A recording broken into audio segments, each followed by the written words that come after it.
السلام عليكم، اهلا بيكم في مطبخ المه. عاوزه تعملي حاجه حلوه كده سريعه وسهله وتتعمل في دقيقه واحده. مفيش اسهل من كيكه المج. هنعملها في دقيقه واحده في الميكروويف زي ما انتم شايفين كده، ومن غير حليب ومن غير بيض، بمكونات موجوده في كل بيت. والشوكولاته سايحه كده ملهاش حل.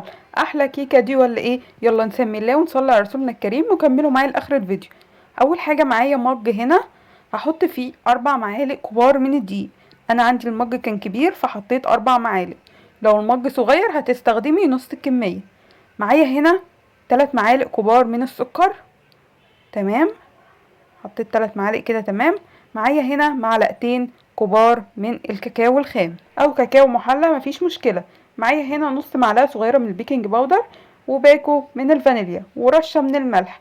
هقلب كل المكونات دي كلها بالمعلقة كده زي ما انتم شايفين المكونات الجافة. تمام كده. معايا هنا معلقتين كبار من الزيت، زيت اكل عادي خالص مفيش مشكلة.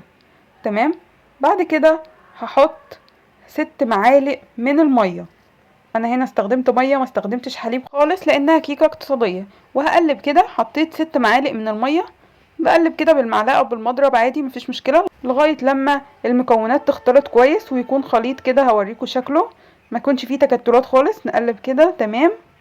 شايفين كل ما بقلب كويس كل ما الخليط بينعم معايا. ده الخليط اللي انا عايزاه زي ما انتم شايفين كده، ناعم خالص. تمام. معايا هنا بقى قطع شوكولاته انا مقطعاها قطع صغيره كده، شوكولاته خام.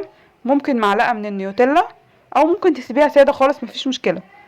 بعد كده هدخلها الميكروويف زي ما انتم شايفين، وهظبطه على دقيقه واحده. بعد الدقيقه الواحده هطلع الكيكه بتاعتي زي ما انتم شايفين كده، ما شاء الله. شايفين عملت ازاي؟ هختبرها بالخله وكده. تمام، الخله طلعت معايا نضيفه، يبقى الكيكه استوت معايا. طبعا لازم ادلع الكيكه بتاعتي. معايا هنا بقى صوص شوكولاته.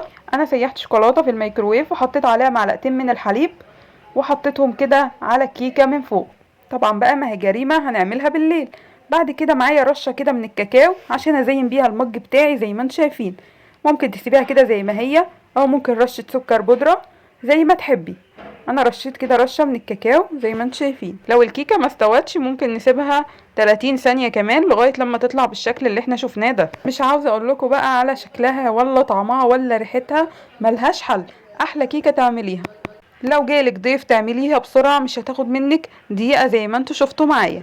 شايفين الكيكه عامله ازاي؟ ما شاء الله. الشوكولاته ساحت كده مع الكيك وهشه خالص، ملهاش حل. احلى كيكه دي ولا ايه؟ جربوها ان شاء الله تعجبكم. عملنا معاكم النهارده احلى كيكه بطريقه سهله وبسيطه، كيكه المعلقه او كيكه المج او كيكه الميكروويف. لو مفيش ميكروويف ممكن نحطها في طاجن فخار وممكن تستوي في الفرن عادي مفيش مشكله، هتطلع بنفس النتيجه الجميله اللي احنا عملناها دي. لو عجبكم الفيديو لايك وشير واشتراك للقناه وتفعيل الجرس وتعليقاتكم الجميله. والسلام عليكم.